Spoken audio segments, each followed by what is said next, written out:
טוב, צ'רה היה בחור מאוד נבון. הוא נראה כמו סטודנט כזה, אני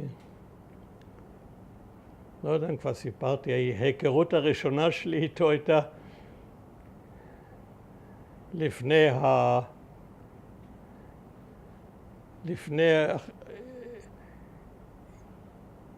לפני הקרבות הגדולים, כשהיו את קרבות הראשונים הקטנים נגד המצרים, אז היינו במקום שנקרא בית הרס, ליד באר טוביה, שנחרט בזיכרוני בעיקר בגלל דבר אחד, היו בו מיליארדים של פרושים.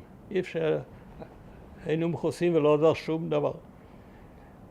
אז, ומול בית הרס הייתי המקום שנקרא גבעה 69. הגבעות בארץ אז נקראו במספרים לפי הגובה, גובה של 67 מטרים. וגבעה 67 שעדיין קיימת מיוחדת בזה שיש עליה 3 מגדלי מים שמימי האנגלים, מימי הצבא הבריטי, עם צורה מאוד מיוחדת. והמצרים באחד הלילות כבשו אותה. ואז ביניהם ובין תל אביב באמת היה כלום. פלוגה 1 או 2 של חיל רגלים. ואנחנו נקראנו מהר לסתום את החור. זה היה לפני שנהיינו שולשם שם. ובעוד אנחנו יושבים שם במסעית עם תחמושת דרך השדה, והשדה היה פתוח, המצרים התחילו להפגיז אותה בפגזים. והיה פחד נוראי, דבר כזה, היא פגעה, התפוצצות איומה, מסעית מלאה בפגזים, בתחמושת. חיפשו מתנדבים, ואני תמיד הייתי רודף. אני כתבתי כל הזמן כתבות להארץ, לעיתון הערב של הארץ יום יום, ולכן אני חיפשתי חוויות.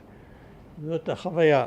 אז התנדבתי, ואני ועוד נהג, נדמה לי שעוד חייל, ברגל הגענו למסעית, הנהג התניע אותה ואנחנו התחלנו להביא אותה בכל המהירות האפשרית לבאר טוביה, ובדרך לבאר טוביה, בשדה הפתוח המחורבן הזה, בא לקראתנו ג'יפ, ויושב בפנים איזה בחורצ'יק, שנראה כמו סטודנט שנה א', ואנחנו צעקנו לו, אידיוט, תחזור מהר לבאר טוביה.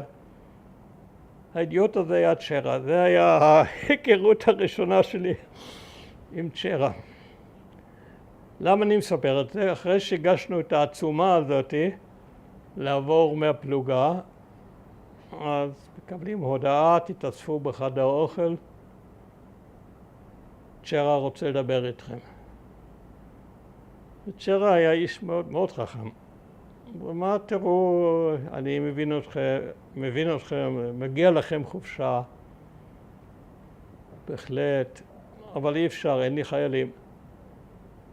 אז אנחנו בואו נסדר שכל שבוע כיתה אחת תצא לחופשה. אוקיי, עשינו פשרה וכך היה.